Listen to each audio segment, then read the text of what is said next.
देखिए, बिहार के चुनावी दंगल में शब्दों की बाजीगरी अपने चरम पर है।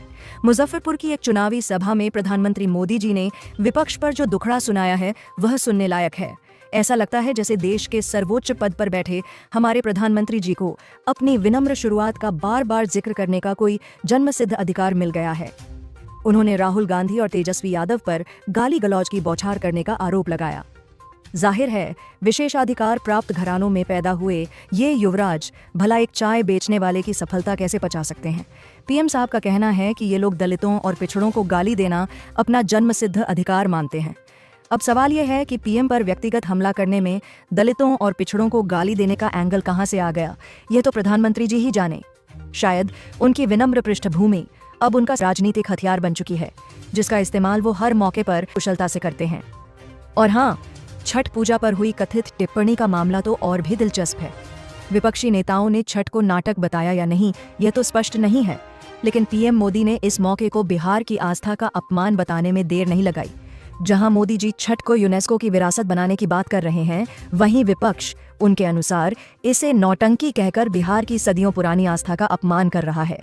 चुनावी मौसम में आस्था को भुनाने की यह कला भी कमाल की है।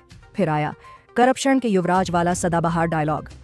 मोदी जी ने राहुल और तेजस्वी को भारत और बिहार में सबसे भ्रष्ट परिवारों का प्रतिनिधि बता दिया, जो मल्टी करोड़ घोटालों में जमानत पर बाहर हैं। यह आरोप उन्होंने पहले भी कई बार लगाए हैं और यह उनका पसंदीदा जुमला बन चुका है।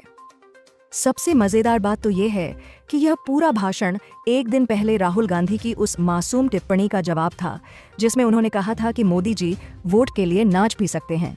इस पर पीएम का पलटवार देखिए ये लोग वोट के लिए किस हद तक गिर सकते हैं। ये एक ऐसा अपमान है जिसे बिहार सदियों तक नहीं भूलेगा।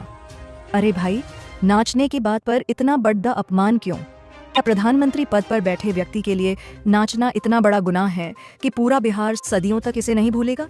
या फिर यह केवल वोट बटोरने के लिए भावनाओं को पाने का एक शानदार तरीका है?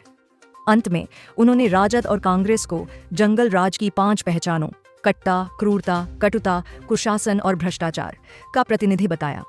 अब बिहार के चुनावी रण में 2 युवराजों, एक भारत का दूसरा बिहार का, कि यह जंग कितनी मनोरंजक होने वाली है यह तो जनता ही तय करेगी, लेकिन गरीबों का बेटा बनाम करप्शन के युवराज का यह सियासी ड्रामा अभी जारी रहेगा।